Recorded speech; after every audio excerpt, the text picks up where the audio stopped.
Hey y'all, this is M. Eifler back again with another video. This time we're going to be taking a little trip down How Do You Make a Thing road.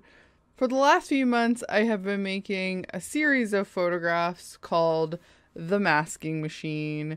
And in this video I'm going to show you how I make one of these pieces. Now, I started this series because we live in a world just soaked in algorithms, but we don't really have a personal relationship with them. They might control our feeds or our cars, but we don't really get a one-to-one, face-to-face sort of interaction with them. So I thought I would develop this photography series that would make both an image of me and an image of the algorithm by using recursive machine learning. These pieces are made exclusively on my phone, and that's pretty important to me because you're used to interacting with cameras and selfie manipulation apps and filters and posting platforms on your phone. Because while I might be developing a process to use them in an unusual way, I want to make sure that the tools themselves are things that the viewers would have access to and have a kind of standing relationship with. So let's see how this is done. This is my home screen, and of course this whole process has to start with a selfie. There's my kitten. Switch that around so you can see me. Gotta get my hair looking all nice. And once I have the photograph taken, I start using the first app, which is called YouCam Makeup. So once we get the photo loaded in here, the first step in the process is just developing the makeup look that I will be using recursively in the process. This takes a lot longer.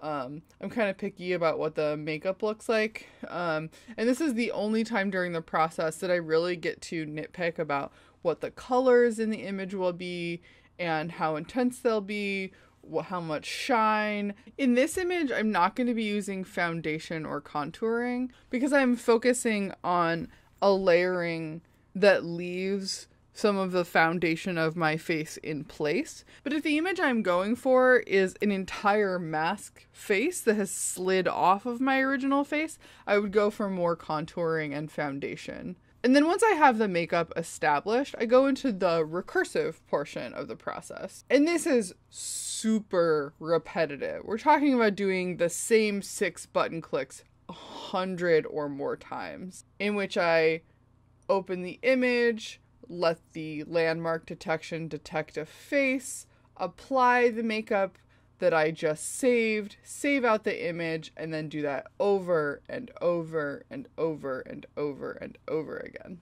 Now here you'll see that I decided that the original colors that I chose, the lip definition was getting really blown out. So I added another makeup look, which was exactly the same as the original, except for it had a darker lip color.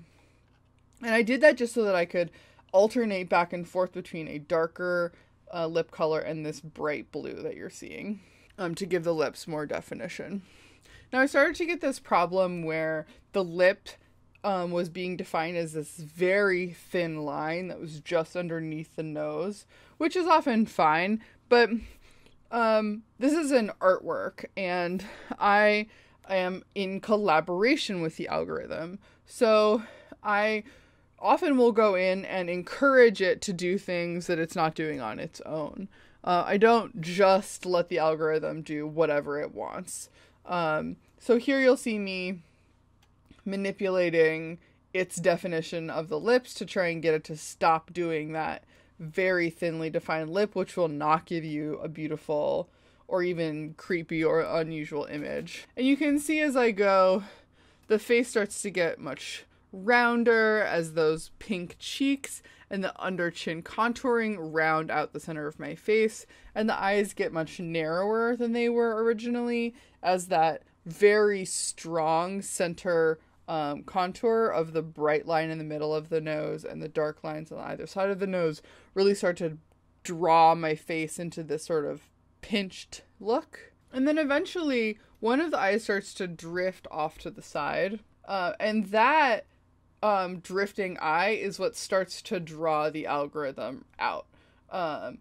And eventually, after around 100 layers, the landmark detection starts to be unable to find a face at all, and I have to assign the face. You'll see that the eyes get much wider at this point and drift upward, and the lips get much bigger, the cheeks get much bigger at this point, and you start to see a much higher eyebrow. At this point, I decided to stop the recursive process after, I think, around 200 layers. So after I stopped the recursive process, I load the finished image into another app called Airbrush. And Airbrush lets you do some other kinds of editing on the image. Sharpening up eyes, changing skin tones, rearranging pixels so that you can do essentially, like what people would call photoshopping them, resizing eyes, reshaping the image. Before I take it into the last level of editing I do, which is in yet another app called Pixlr. In Pixlr is where I bring the background of the image and the mask sort of into alignment with each other. Because up to this point I've only edited over the face of the image, the rest of the image tends to be quite bland. And in Pixlr is where I get to sort of paint in sharpness, color, saturation, contrast into the rest of the image so that all of the color isn't just saturated over the face. And also cropping it so that it's not just, the size of the screen. It's more of a standard size. And then here we go, posting it. These posted images are not the ones that I would consider the final image. Here's a speed through of every layer I created during the process of making this image. Thanks for watching. I hope it gives you insight into how you can use your phone as an art making tool and not just as a consumption tool. Give me a like and a subscribe because, as we know, the algorithms are listening, and tell me in the comments below what other kind of art videos you want to see on this channel. And as always, this video is brought to you by viewers like you, my awesome patrons. Check it out. Become a patron at patreon.com/blinkpopschiff.